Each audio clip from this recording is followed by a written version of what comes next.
Heck, with my YouTube money, I could buy a house in the United States. Nah, I like the way it's set up. They take out their 30% automatically. You know, I'm saying like my YouTube money. Whoa, what's this? Where is that? I don't know. I got a little dust or something. Um, I was gonna say, oh, I'm saving up my YouTube money to buy a house. I was like, I'll buy a house in the United States, but no, I like the way it's set up. Like I said, and the United States takes out 30% taxes automatically out of any money I make on YouTube automatically. I don't have to do anything. They file the taxes for me. That's YouTube Incorporated.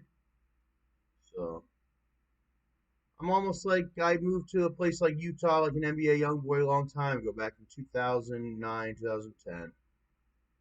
So teach everybody. Different things happen for different people at different times. I got to move up north and get out of certain bad areas that I would have not survived in, or would have caused me much trouble. I would have ended up killing somebody. Oh, for sure. I would end up having to kill many people if I had blown up in that. I'm from Cedar Creek Road in Linden, Tennessee. It's a really rural area. We got the tin roofs and all that, and wood stove, and then even in Cape Coral, Fort Myers, if I blew up the way I did, even though I'm not the most famous, there would have been a lot of dead people, and I don't want to have to kill people, and I don't want to, and I wouldn't want to get in trouble to have to kill people. So I realized that to who I wanted to be, and the only place that fit that was Canada. So before anything could go bad or anything, I flew up to Canada, and I've been here ever since. Because we have our border and we have certain laws and things that more fit me. And I was big into our royal history and things. It just wouldn't have worked out down there. Kind of like how NBA YoungBoy wouldn't have worked out down in. So that's why they moved him up to Utah. Utah is actually, you know what Utah? I was gonna say, oh, move him up to. Well, some people say move him up to Alberta or something like Banff and all that. But Utah's almost like that, but he's still in his own country with all the people that love him and the government that loves him and everything. Whoa, whoa. And he's not, what do you call it, deflecting against his nation. And I was originally Canadian, dual citizen, so there's no deflection at all. But Utah, look at it, it's like almost like a desert in some areas, I guess. But who knows how that'll take, where that'll take. Salt Lake City, though, look, they got these hoods videos. That's not a good thing. But even my area, like 8 hours away from me, has got these hoods videos and things. Toronto. Once you start to see these hoods videos and things, that means it's got whatever it's that neighborhood's reputable enough in that criminal industry that they have these videos showcasing that, which is not a good thing. What's it called? But Utah, the great state of Utah. Let's learn some stuff about it quick, because I know every state has got a state flag, seal, slogans, and um, state flowers, animals, and all different special things that go with that state, which is really cool to learn. Utah is a state in the Mountain West subregion of the western United States. Utah is a landlocked U.S. state bordered to its east by Colorado, to its northeast by Wyoming, to its north by Idaho, to its south by Arizona, and its west by Nevada. Utah also touches a corner of New Mexico in the southeast. Yeah, you got a lot of it's a pretty great area. Nevada, you got a lot of they're more relaxed when it comes to their gaming and things and all that. So you have sort of a lack there with their Las Vegas and things. And then Colorado, they've legalized their marijuana and things. And Wyoming is sort of they never um well they've been known to be like sort of a very humble state. I was gonna say I never hear them getting into anybody's not they don't hear them breathing down anybody's neck. I don't hear them.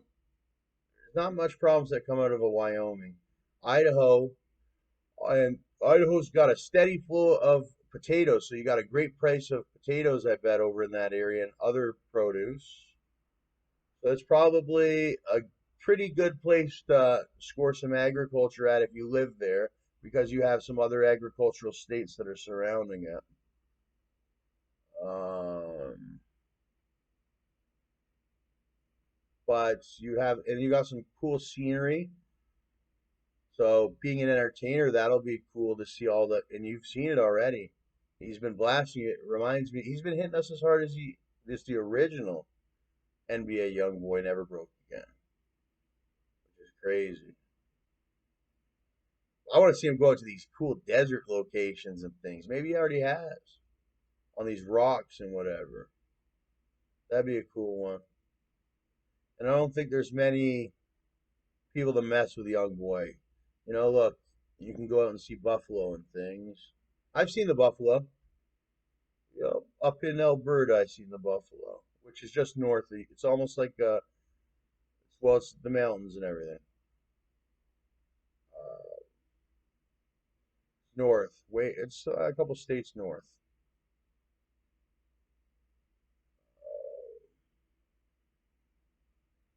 Utah looks like a pretty diverse state, but healthily, very healthy, a very healthy diversification of people in Utah.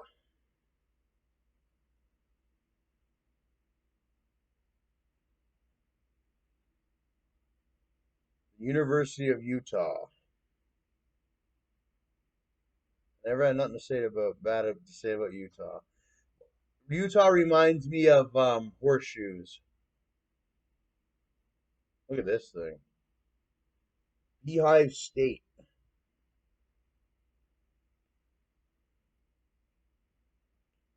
StacksAMilli's never been to Utah. You cannot find a picture of me in any of these rock situations. Utah Supreme Court approves sweeping changes in legal services regulation. Utah Governor Cox signs off on Dixie State name change. The Dixie days were certain days. I was down there during the Dixie Day, or the end of the Dixie days.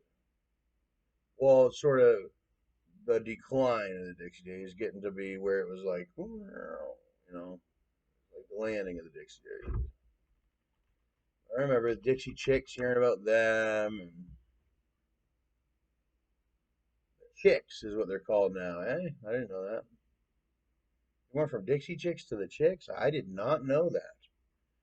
I'm out of the loop altogether with the Dixie thing. But I remember the Dixie Chicks. The Chicks. What's Dixie? I didn't see nothing wrong with Dixie. To me, Dixie meant sort of like a confident Southern gal, possibly young, that, hey, she knew about her American history and she stood up for it, and to a certain degree, and she looked sexy for her men and things.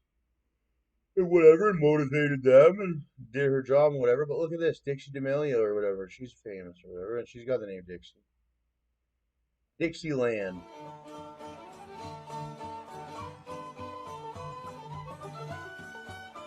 Oh, that's right. They're trying to eliminate the Confederate theming of things. Well, the Confederate Army was an army, and I got to go learn from firsthand and the people that derived from those people that were the Confederate Army, and I don't see no problem. I'm a percentage African, and I always said I'm not racist, but I grew to love that Confederate battle flag. Actually, at first I didn't know what to think of it, but then as time went on, and learning lessons happened, well, then I started to agree. Believe it or not, I'm up north, but I fly the Confederate flag, the Confederate battle flag here. But I also fly the Canadian and the American, and hell, I fly all flags. I'm pretty neutral when it comes to those things. But I didn't disagree with everything they agreed with. I agreed with a lot of things they agreed with, and a lot of the Confederate ones that derived from them,